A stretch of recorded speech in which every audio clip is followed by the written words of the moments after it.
17 आहे. न्यायालयात या प्रकरणात त्यांना निर्दोष सोडण्यात आलेला आहे. महाराष्ट्रात दोन विषय कालपासून चर्चेत आहेत आणि अस्वस्थ करणारे आहेत. पहिला विषय भारतीय जनता पक्षाचे नेते, राष्ट्रीय स्वयंसेवक संघाचे नेते भैयाजी जोशी म्हणजे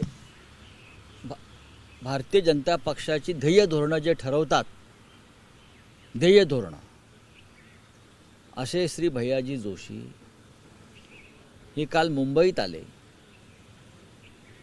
आणि त्यांनी जाहीर केलं की मुंबईची भाषा मराठी नाही.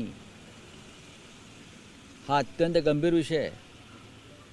खरं म्हणजे मराठी पत्रकाराने, मीडियाने हा विषय कसा दुर्लक्षित केला? तुमच्यावर कोणाचा दबाव आहे?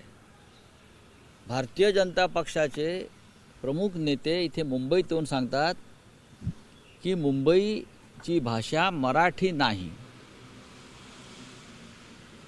आणि राज्याच्या मुख्यमंत्र्यांनी आणि त्यांच्या मंत्रिमंडळानं हे सहन करावं. ते असं म्हणतात मुंबईतून कोणी कोणती भाषा बोलू शकतो, कारण मुंबईला भाषाच नाही आहे. त्यांचं म्हणणं आहे घाटकोपरची भाषा गुजराती आहे, अमुक अमुक भागाची भाषा अमुक अमुक आहे, मराठी नाहीच. हे तुम्ही कलकत्त्यात जाऊन बोलू शकता, लखनौला जाऊन बोलू शकता, तामिळनाडूत जाऊन चेन्नईला बोलू शकतात का भैयाजी जोशी? हे जाऊन लुधियानामध्ये बोलू शकतात, हे जाऊन ते बेंगळुरूला बोलू शकतात, पाटण्यात बोलू शकतात, लखनौला जाऊन ते बोलू शकतात का की लखनौची भाषा हिंदी नाही? कलकत्त्यात जाऊन बोलू शकतात का की कलकत्त्याची भाषा बंगाली नाही? किंवा त्रिवेंद्रमला जाऊन बोलू शकतात का इकडली भाषा मल्याळी नाही? हैदराबादला जाऊन बोलू शकतात का इकडली भाषा तेलुगू नाही?